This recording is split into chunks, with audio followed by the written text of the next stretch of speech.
Selamat pagi, mohon maaf. Selamat pagi. Terima kasih banyak atas kesediaan waktu dan siapkan buat kehadiran kami. Jadi pada kesempatan kali ini kami akan membahas tentang penyakit jantung koroner. Jadi penyakit jantung koroner ini pasti sering kita dengar atau sering kita lihat di media-media sosial, di HP, di YouTube, atau di media-media sosial yang lainnya. Dan juga pasti juga kita pernah melihat orang yang mengalami terkena jantung, penyakit jantung. Jadi secara pengertiannya penyakit jantung koroner ini adalah asal penyakit jantung ini berasal dari kata penyakit jantung koroner, jantung arteri koroner. Berbicara tentang jantung pasti baik kita ngobrol tentang jantung, tetapi arteri koroner kalau kita pasti bingung gitu. Arteri koroner maksud dan itu pembuluh darah atau antar darah korone agu jantung. Jadi jantung itu butuh darah. Oleh darah itu juga terkandung nutrisi, otak itu dan juga oksigen. Jadi penyakit jantung koroner juga penyakit penyumbatan pada pembuluh darah. Pembuluh darah itu. Jadi pembuluh darah ibarat sama neo selang yang mengantar bayi, menyalurkan air gitu. Jadi penyakit jantung koroner itu disebabkan karena penyumbatan pada pembuluh darah. Lalu penyebab dari penyakit jantung koroner. Yang pertama, penyebab yang bisa dihindari. Metombo tentang yang bisa dihindari pasti mengakule bisa dihindari. Nah, penyebab yang tidak bisa dihindari, yang pertama penuaan. Orang yang berusia di umur lansia, dia punya pembuluh darah kaku. Jadi proses untuk penyaluran darah menuju ke jantung sangat ganggu. Jadi untuk menyalurkan darah ke dalam jantung, darahnya itu tersumbat, tidak berjalan dengan lancar, sehingga penuaan ini salah satu penyebab penyakit jantung koroner. Dan penuaan ini tidak bisa kita hindari. Lalu jenis kelamin. Secara fisiologis tubuh atau manusia antara laki-laki dan juga perempuan berbeda dari segi pembuluh darahnya. Pembuluh darah lebih mese ketimbang ini bayi. Jadi rentan terkena penyakit jantung koroner dari segi jenis kelamin ini, perempuan yang lebih rawan untuk terkena penyakit jantung koroner. Lalu keturunan maksud enggak diwariskan dari orang tua atau diturunkan dari orang tua kepada anaknya atau diturunkan oleh orang tua kepada cucunya. Lalu suku bangsa,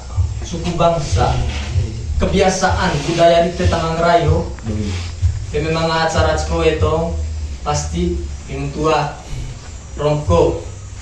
Itu kebiasaan yang dapat menyebabkan penyakit jantung koroner.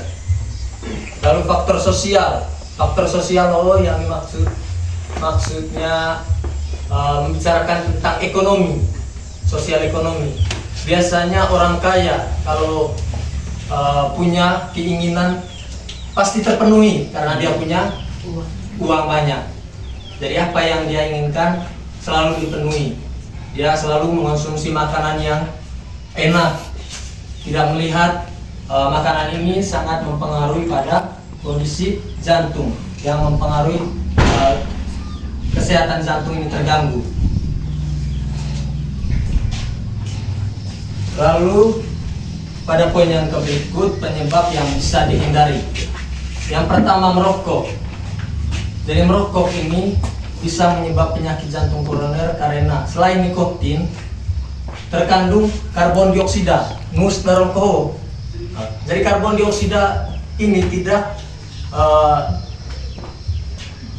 punya manfaat di dalam tubuh manusia. Jadi kalau karbon dioksida masuk ke dalam tubuh manusia, itu dapat membunuh organ-organ yang terkena oleh karbon dioksida, sehingga rokok oga sangat mempengaruhi penyebab jantung koroner. Lalu obesitas atau berat badan berlebihan. Berat badan berlebihan ini karena penumpukan lemak di dalam tubuh, sehingga terjadi penyumbatan di dalam pembuluh darah oleh lemak-lemak tersebut.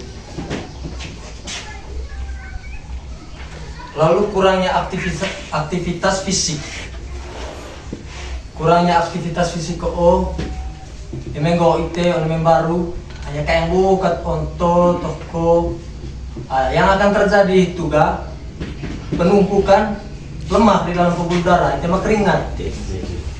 Sehingga itu salah satu penyebab terjadinya penyakit jantung koroner. Lalu stres oga karengan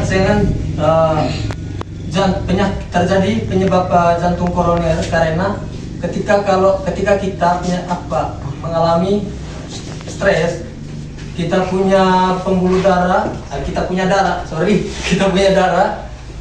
meningkat. Biasa kita tekanan darah tinggi, darah tinggi. Jadi kalau kita mengalami darah tinggi, itu rawan terjadi pemecahan pembuluh darah pada jantung. Tanda dan gejala yang pertama, merasa nyeri dada, lalu menjalar ke leher. Habis itu merasa nyeri di atas bahu, di belakang punggung, dan juga di lengan. Itu tanda yang pertama. Habis itu masuk pada tanda yang kedua, merasakan ada tekanan, remasan, terbakar hingga tertusuk. Biasa rasa ini pucul yang terkena penyakit jantung koroner. Lalu poin yang ketiga, merasa keringat dingin, mual, muntah, lemas, pusing hingga pingsan. Memang kejadian gitu atau gejala-gejala gitu ite ke keluarga lebih baik melakukan kunjungan langsung ke tenaga kesehatan, karena itu sangat berbahaya bagi kesehatan. Lalu resiko penyakit jantung koroner yang pertama serangan jantung, lalu gagal jantung, aritmia maksudnya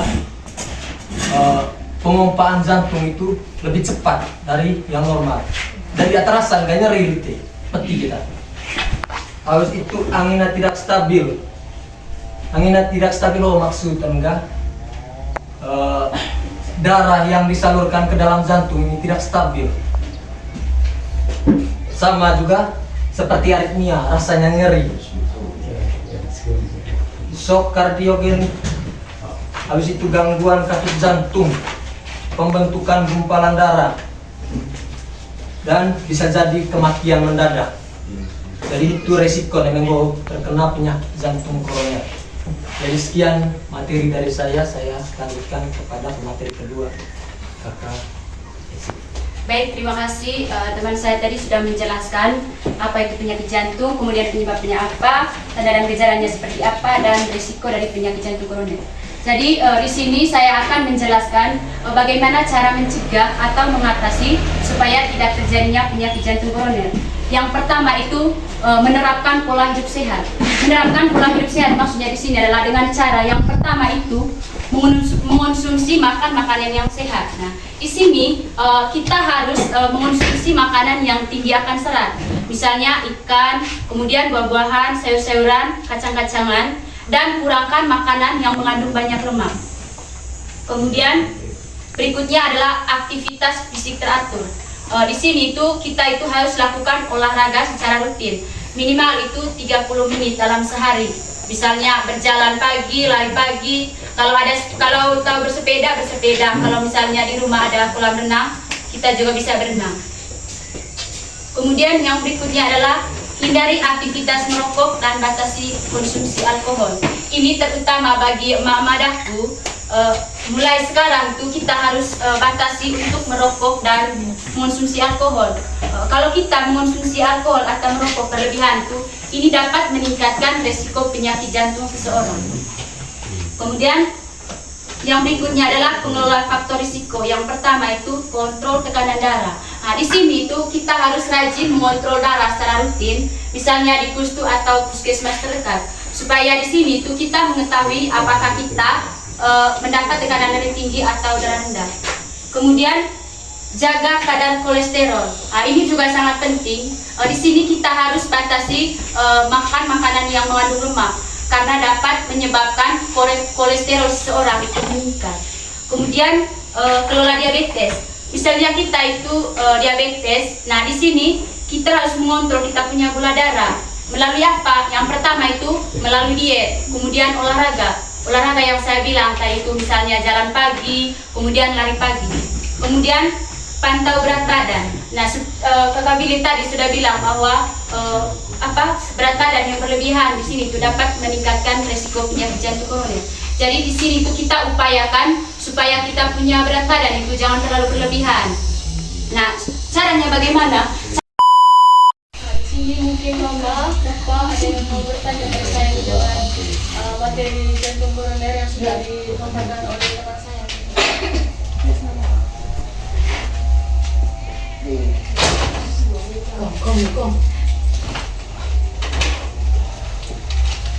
Saya berkaitan dengan apa ini tadi? Untuk mengantisipasi jantung koroner ini tadi dengan berat badan. Yang saya maksudkan begini, berat badan idealnya seperti apa?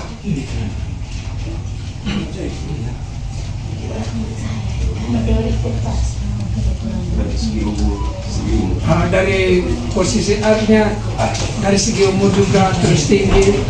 Kira-kira seperti apa? Kalau secara ilmiahnya Pak, untuk idealnya berat badan itu tergantung dengan dia punya tinggi badan. Kalau misalkan tinggi badannya itu hanya misalkan 1 meter, tetapi berat dia punya besaran badannya itu besar sekali, seperti orang yang berbadannya besar juga gitu, yang tinggi. Tetapi dia punya tinggi hanya 1 meter saja. Jadi itu memiliki gejala, bukan gejala ya, tapi kategori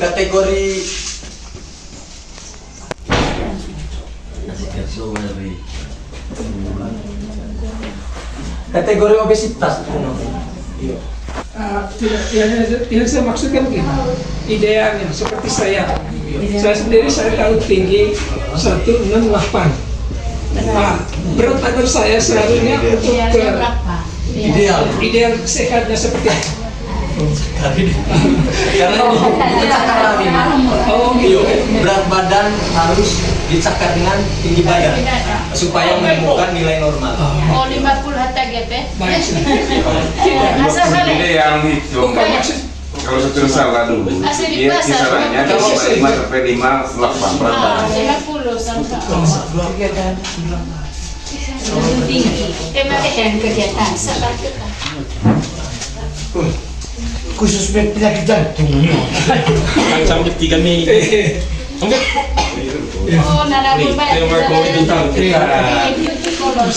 Kalau untuk ideal yang normal itu kalau berkaitan dengan pengukuran berat badan yang normal, idealnya itu karena memang ada cakaran khusus dari 18,5 sampai 22.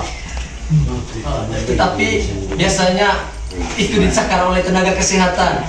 Dia tahu berapa berat badan yang normal untuk individu tersebut. Tetapi itu diukur dulu berat badannya dan juga tinggi badan. Mungkin ada pertanyaan lagi.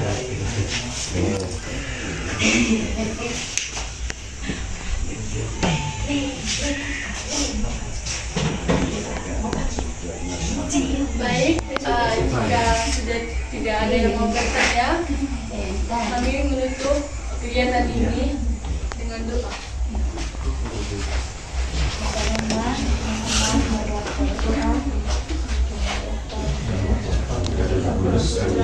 Isabel. Tuhan Yesus, terima kasih karena Engkau tadi telah melindungi kami selama kegiatan kami dan memudahkan kami dalam melakukan kegiatan ini.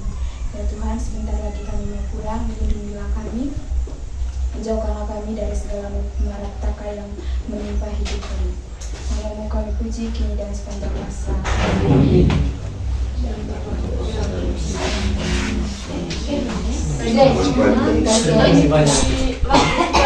Dokumentasi. Oh, foto. Iya.